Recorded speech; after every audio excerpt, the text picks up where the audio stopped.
اللہ الرحمن الرحیم اللہم صلی علی محمد وعلی آل محمد کما صلیت علی ابراہیم وعلی آل ابراہیم انک حمید مجید اللہم بارک علی محمد وعلی آل محمد کما بارکت علی ابراہیم وعلی آل ابراہیم انک حمید مجید۔ 7 خوش نصیباتی قیامت کے دن تمام اولین اور آخرین کو جمع کیا جائے گا۔ وہ کس قدر ہولناک دن ہوگا، اس کی کیا کیفیت ہوگی، قرآن مجید میں بار بار اس کی منظر کشی کی گئی ہے۔ چنانچہ ایک حدیث میں جناب رسول اللہ صلی اللہ علیہ وآلہ وسلم نے ارشاد فرمایا کہ جس حالت میں لوگ اپنے ماں کے پیٹ سے ننگے پیدا ہوتے ہیں، اسی ہی میدان حشر میں جمع ہوں گے۔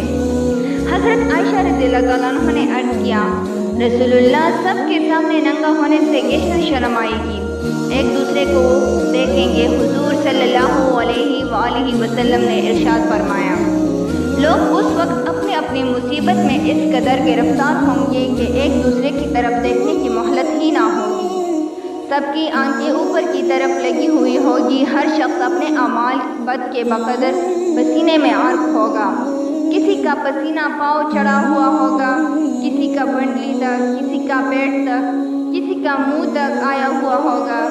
اس وقت ہر شخص سے 4 چیزوں کا سوال ہوگا۔ پہلے نمبر پر عمر کس کام میں ختم کی، نمبر 2 اور اللہ کے عطا کیے جسم کو کس کام میں لگایا، تیسرے نمبر پر دین کا علم حاصل کیا تھا، اس پر کتنا عمل کیا، چوتھے نمبر پر مال کہاں سے کمایا، کہاں خرچ کیا، یعنی جائز طریقے سے کمایا یا حرام طریقے سے، اور مال کو اللہ کے حکم کے مطابق خرچ کیا یا نافرمانی کے کاموں میں اڑا دیا۔ اور پھر وہ دن ایسا پریشان کن ہوگا کہ کوئی کسی کے کام نہیں آئے گا، ہر شخص کو اپنی ہی فکر ہوگی۔ چنانچہ ارشاد باری تعالیٰ ہے، یعنی قیامت کا دن ایسا دن ہوگا جس دن آدمی اپنے بھائی سے، اپنی ماں سے، اپنے باپ سے اور اپنی بیوی سے اور اپنی اولاد سے بھاگے گا، کوئی کسی کے کام نہ آئے گا۔ ہر شخص کو اپنی ہی ایسی مشغلہ ہوگا جو اس کو دوسری کی طرف متوجہ نہ ہونے دے گا۔ اور بھی باکثرت آیات میں انسان کو اس دن کا مصائب کی طرف توجہ دلائی گئی ہے تاکہ انسان اس دن کے آنے سے پہلے ہی اس کے لیے تیاری کرے اور دنیا میں ایسے اعمال اختیار کرے کہ اللہ تعالیٰ کی رضا حاصل ہو۔ اللہ تعالیٰ ان کی خطا اور قصور کو معاف فرمائے۔ جو لوگ تقویٰ و طہارت والی پاکیزہ زندگی گزارتے ہیں وہ قیامت کے تختی سے محفوظ رہیں گے۔ اللہ تعالیٰ ان کے ساتھ خاص اکرام و اعزاز کا معاملہ فرمائیں گے۔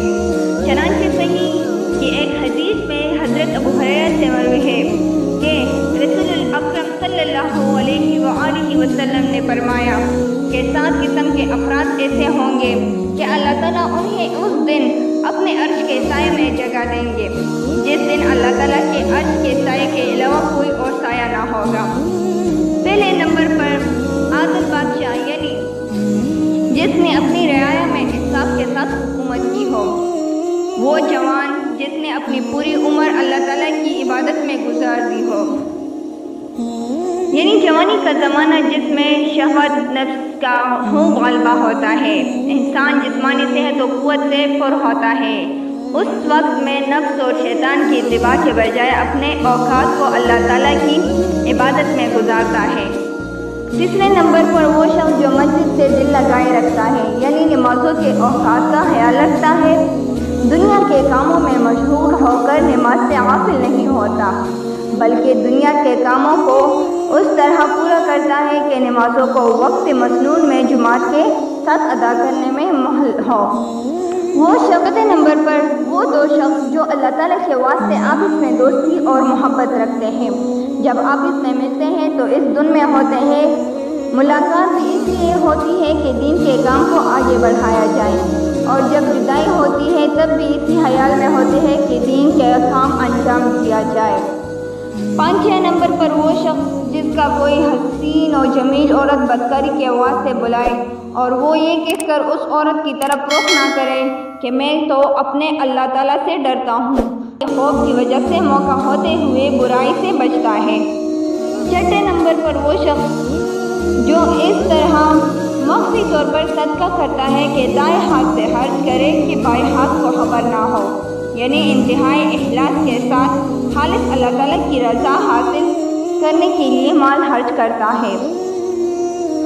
رواؤ نمود کا اس پر شعبہ بھی نہیں ہوتا۔ ساتویں نمبر پر وہ شخص جو اللہ تعالیٰ کو تنہائی میں یاد کرے اور اس کی آنکھیں آنسو میں بھر جاوے، تنہائی کی جگہ بیٹھتا ہے تو اللہ تعالیٰ کی بڑائی اور عظمت اور ان کے انعامات اور احسانات کو یاد کرتا ہے، اور جنت و جہنم کو یاد کر کے روتا ہے، یا ذکر تلاوت کے موقع پر روتا ہے، یا اپنے گناہوں کو یاد کر کے روتا ہے، اللہ تعالیٰ سے معافی مانگتا ہے۔ ان اعمال کے علاوہ کچھ اعمال پر بھی آپ صلی اللہ علیہ وآلہ وسلم نے عرش الہی کے نیچے جگہ ملنے کی خوشخبری دی ہے۔ اب ہمارے لیے یہ اعمال خیر کے دروازے کھولے ہوئے ہیں۔ اللہ تعالیٰ سے توفیق مانگتے رہنا چاہیے کہ اللہ تعالیٰ ایسے اعمال صالحہ اختیار کرنے کی توفیق دے جو ہمیں رسوائی سے بچائے اور اس جنت کا مستحق بنائے۔ آمین۔